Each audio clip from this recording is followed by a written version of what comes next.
ఈ రోజైతే నేను ఏ జాబ్ వేకెన్సీ గురించి చెప్పడానికైతే రాలేదండి. మనం ఇక్కడ ఉంటాం, గల్ఫ్ కంట్రీస్‌లో ఉంటాం గదా! మన పిల్లలకి లేపోతే మన ఫ్యామిలీ మెంబర్స్‌కి అక్కడ చిన్న జ్వరం వచ్చిందంటేనే మనం ఇక్కడ అల్లాడిపోతుంటాం. ఏమైంది? ఏమైందని 10 సార్లు కాల్ చేసి అడుగుతుంటాం. అలాంటిది ఒక చిన్న పాప పేరు పునర్విక. ఆ పాప వాళ్ళ అమ్మ, నాన్న చేతిలో ఉండి వాళ్ళ దగ్గరుండి చూసుకుంటుంటేనే వాళ్ళు అల్లాడిపోతున్నారండి. అలాంటిది ఆ పాప ఎస్ఎంఏ అనే వ్యాధితోని పోరాడుతుంది. దానికైతే డాక్టర్స్ అయితే 16,00,00,000 అవుతుందని చెప్పారు ఒక ఇంజెక్షన్‌కి. ఇంత పెద్ద అమౌంట్ అంటే మన ఊహకి అందనిదండి అది. ఒక మిడిల్ క్లాస్ ఫ్యామిలీ అంత అమౌంట్ పెట్టుకోవాలంటే చాలా అంటే చాలా కష్టం.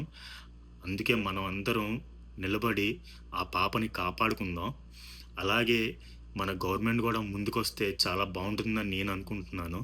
సో, నేనైతే నా తరపు నుంచి ఒక 100 రియాల్ ఇండియన్ అమౌంట్‌లో కన్వర్ట్ చేస్తే ఎంతవుతుందో అంత నేను వాళ్ళ ఫాదర్‌కి డైరెక్ట్‌గా అయితే ఫోన్‌పే జేయడం జరుగుతుందండి.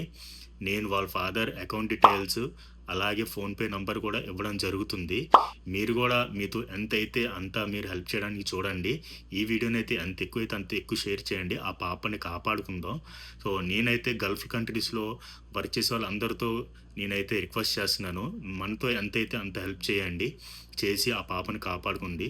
Thank you.